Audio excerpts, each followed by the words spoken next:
I mean, there are, like I said, there are these angles to diet that I look at in terms of a person's spiritual evolution, wherever they happen to be at a particular point on their path. But as far as getting into long-winded discussions about which foods we should eat and all of that, and what's the right diet and what's not the right diet, and, creating a program, that's not really a strong emphasis in AYP. Yes, got it. There are plenty of places you can go for that. Oh, yeah, we've all been there. Yep. Okay, so we'll move on then to Shatkarmas, because it seems like that is the next natural evolution on this path. Well, can I just add a point or two on diet? Okay, because yes. From a spiritual point of view, our diet will vary at different times along the path, and so I think it is important to be sensitive to it. I don't want to minimize it at all. But from a spiritual point of view, it's going to be mostly listening to our body and what we need.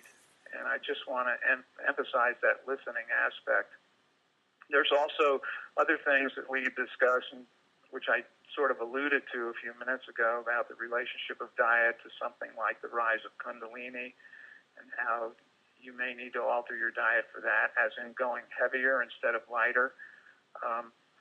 There's also the aspects of addiction and being caught in habits of certain types of foods or drugs, prescription or non-prescription. So, and then there's fasting too, which is an aspect of diet. And I believe you were talking about fasting in a conversation we were having offline, or? Yes, absolutely. I just finished my... So we don't have to run off from diet right away. If you'd like to talk about, fasting and some of the other aspects of it. Yeah, I mean, myself in my own practice, I guess this is a natural progression.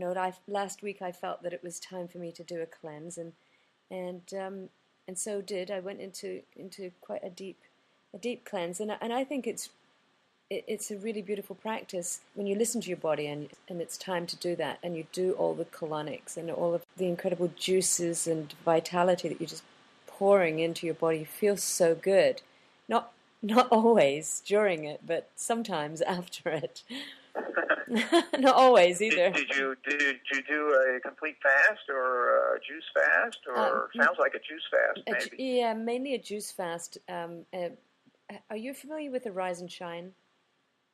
No, I'm not. Oh, I love the Arise and Shine cleanse. It's mainly bentonite clay, psyllium husk, lots of juices, soup broths, and very, very light salad. Sometimes to give you some grounding, but it's a lovely cleanse.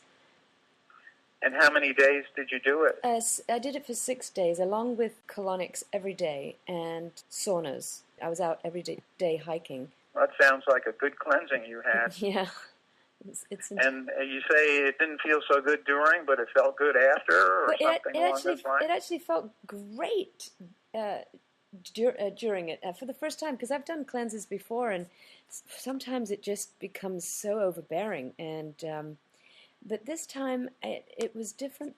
I don't really know why, but it was quite fun. I was enjoying it. It's very time consuming. You really have to have the time, I find, to be able to do these things. And I don't think you should try to do a deep cleanse or fast and function in an everyday life. Mm-hmm. What do you think?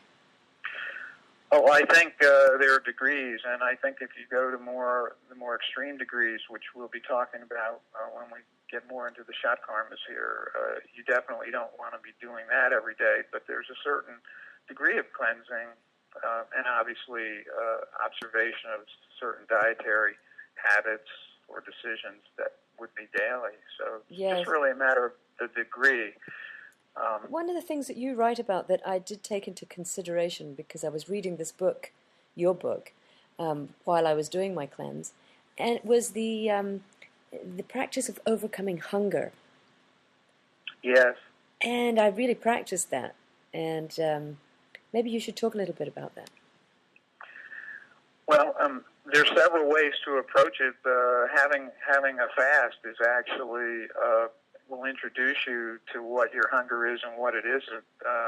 If you go on for several days with it, most people who begin a fast, even a juice fast, the first day or two can be kind of rough because the digestive system has this habit of wanting to digest something, several times a day. So when that something isn't there, you get some complaints. And you want to chew as well. Your mouth wants to chew. Yeah, but that's not really hunger. That's a conditioned response in the nervous system. And after several days of a fast, that subsides because the habit subsides. And then there's no hunger at all, as you know, right? For days. It can even go on like that for weeks, assuming there's adequate hydration, which is very important during a fast. Yes. You can't fast on water, not ever. I mean, fast without water. Right. Hydration is necessary, but the body can go for many, many days without food. And during that intermediate stage, after the initial discomfort has gone by, the hunger's completely gone. And then if the fast isn't being broken on a particular schedule, then your body will let you know when it's time to break the fast, because real hunger will return at some point.